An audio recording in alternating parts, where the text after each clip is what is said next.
अब दुनिया फैलाएगी भारत के आगे झोली, नहीं देखना पड़ेगा किसी का मुहर, इंडिया को मिला सुपर बूस्टर। रक्षा मंत्री राजनाथ सिंह ने शुक्रवार को तिरुवनंतपुरम में कहा कि G414 इंजन अब भारत में बनाए जाएंगे। यह देश की इंजन निर्माण क्षमता में शानदार प्रगति का प्रतीक है। अपनी हाल की अमेरिकी यात्रा का जिक्र करते हुए कहा कि उनकी अमेरिकी रक्षा कंपनियों के साथ चर्चा हुई और वे मेक इन इंडिया कार्यक्रम में शामिल होने के लिए उत्साहित हैं।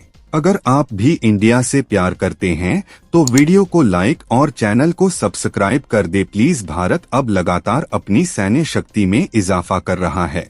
पहले भारत दुनिया के देशों से हथियार और सैन्य साजो सामान खरीदता था, लेकिन अब वक्त बदला है। भारत अब अपने घर में ही सैन्य उपकरण तैयार कर रहा है ताकि दुनिया का मुंह ना ताकना पड़े। इसी कड़ी में अब लड़ाकू विमानों में इस्तेमाल होने वाले G414 इंजन अब भारत में बनाए जाएंगे। यह एक टर्बोफैन इंजन है जिसका इस्तेमाल अमेरिकी नौसेना और कई देशों के फाइटर जेट्स में किया जाता है। रक्षा मंत्री राजनाथ सिंह ने शुक्रवार को तिरुवनंतपुरम में कहा कि G414 इंजन अब भारत में बनाए जाएंगे। यह देश की इंजन निर्माण क्षमता में शानदार प्रगति का प्रतीक है।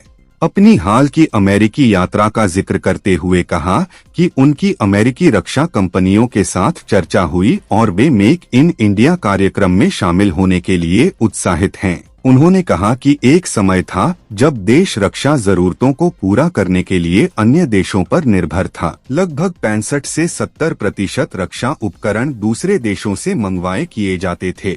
आज इस स्थिति में बदलाव आया है।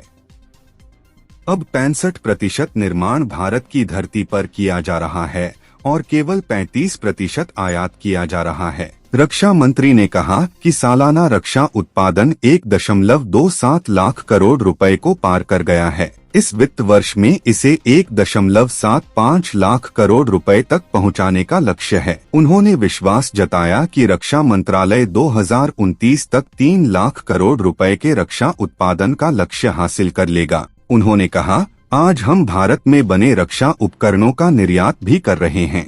वित्त वर्ष 2023 से 24 में भारत का रक्षा निर्यात 21,000 करोड़ रुपए को पार कर गया।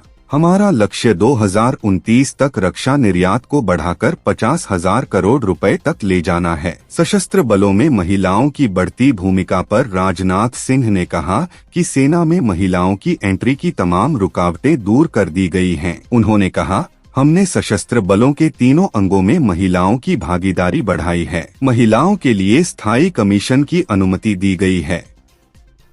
सबसे प्रतिष्ठित सैन्य प्रशिक्षण संस्थानों में से एक राष्ट्रीय रक्षा अकादमी को भी महिलाओं के लिए खोल दिया गया है। हमारी सरकार महिला सशक्तिकरण और महिलाओं के नेतृत्व वाले विकास के दृष्टिकोण के साथ आगे बढ़ रही है।